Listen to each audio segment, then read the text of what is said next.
SUCI communist দলের প্রবীণ সদস্য প্রাক্তন শিক্ষক মন্মথ নাথ আজ দুপুর 2:45 শিলচরের একটি বেসরকারি নার্সিংহোমে শেষ নিঃশ্বাস ত্যাগ করেন। মৃত্যুকালে তার বয়স হয়েছিল 76 বছর।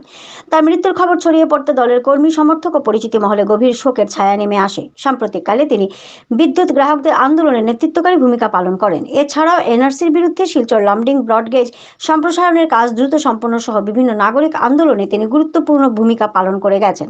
তার মৃত্যুতে গভীর শোক ব্যক্ত করেন দলের জেলা সম্পাদক ভবতোষ চক্রবর্তী।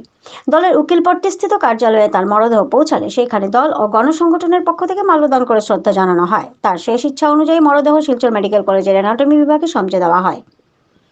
সংবাদদাতা Bijit Kumar Sinha, voice any 24 channel থেকে বর্ণালী মিশ্র। আজ শিলচরের একটি বেসরকারি নার্সিংহোমে শেষ নিঃশ্বাস ত্যাগ করেছেন। আমরা তার স্মৃতির প্রতি সম্মান জানাতে দলের বিভিন্ন গণকমিটি এবং দলের সদস্যরা এখানে উপস্থিত হয়েছি। এবং আপনারা জেনে রাখবেন যে তিনি তার শেষ ইচ্ছা প্রকাশ করেছিলেন যে তার মরদেহ যেন কোনো ধরনের ধর্মীয় সংস্কারের মাধ্যমে শেষকৃত্য না করে শিলচর মেডিকেল কলেজের অ্যানাটমি বিভাগে দান করা হয়।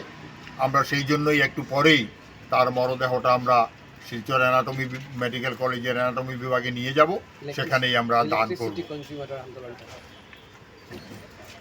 কমরেড মন্মথ নাথ দলের প্রয়োজনে বিভিন্ন সময়ে বিভিন্ন দায়িত্ব তিনি পালন করেছেন এবং অতি সম্প্রতি তিনি যে দায়িত্বটা পালন করেছেন সেটা হচ্ছে স্মার্ট মিটারের বিরুদ্ধে, ইলেকট্রিসিটি স্মার্ট মিটারের বিরুদ্ধে যে আন্দোলনটা গোটা আসামে সংগঠিত হচ্ছে, সেই আন্দোলনের একজন পুরোধা ব্যক্তিত্ব ছিলেন।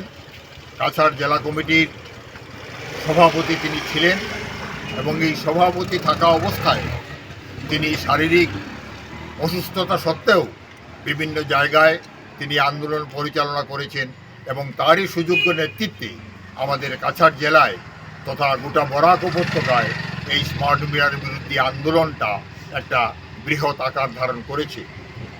আমরা তার স্মৃতির প্রতি শ্রদ্ধা নিবেদন করে একে একে আমরা মাল্যদান করব, পুষ্পার্ঘ্য অর্পণ করব।